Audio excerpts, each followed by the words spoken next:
Good evening and welcome to News 24. This is Tamima Islam with the top news of the day. The government reduced the size of the annual development program by Dhaka 18,000 crore. The decision was taken at a meeting of the National Economic Council chaired by Prime Minister Sheikh Hasina.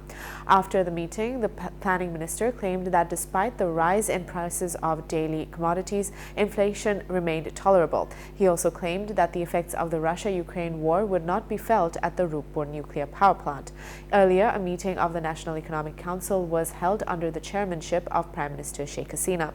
The development expenditure of the current financial year has been reduced from Dhaka 2.5 lakh crore to Dhaka 2 lakh 8,000 crore. Besides, the Prime Minister advised the stakeholders to be more careful in acquiring land for government projects. Clashes broke out in Savar and Batwakali during the BNP's rallies across the country, protesting the rise of commodity prices. More than 50 leaders and activists, including police members, were injured. Clashes erupted when police charged and disrupted a protest rally in Savar organized by the Dhaka district BNP. As a result, traffic on Dhaka-Richa highway stopped. Later, BNP leaders claimed that at least 40 of their leaders and activists were injured. Meanwhile, an altercation took place at a BNP rally in Batwakali.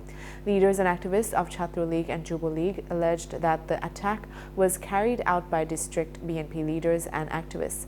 They claimed that 10 to 15 leaders and activists were injured in the attack. The incident took place in front of the BNP party office on Bonani Road in the city around 10 a.m.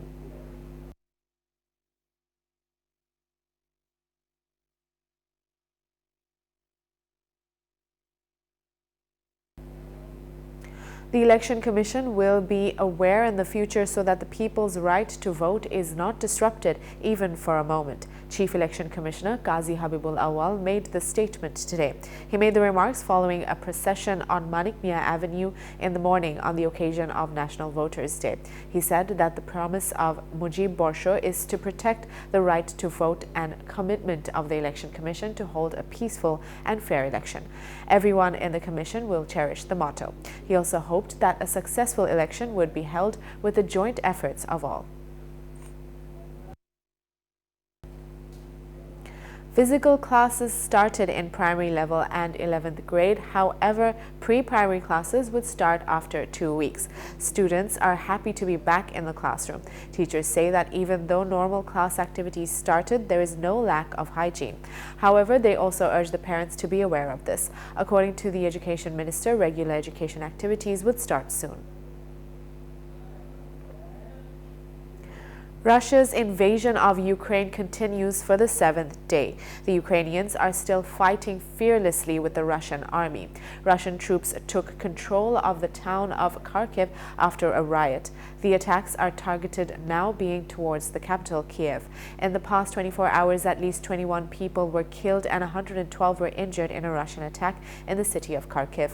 President Zelensky said that Russia is carrying out such an attack with the aim of destroying Ukraine. However, in this situation, Russia and Ukraine are scheduled to meet again today.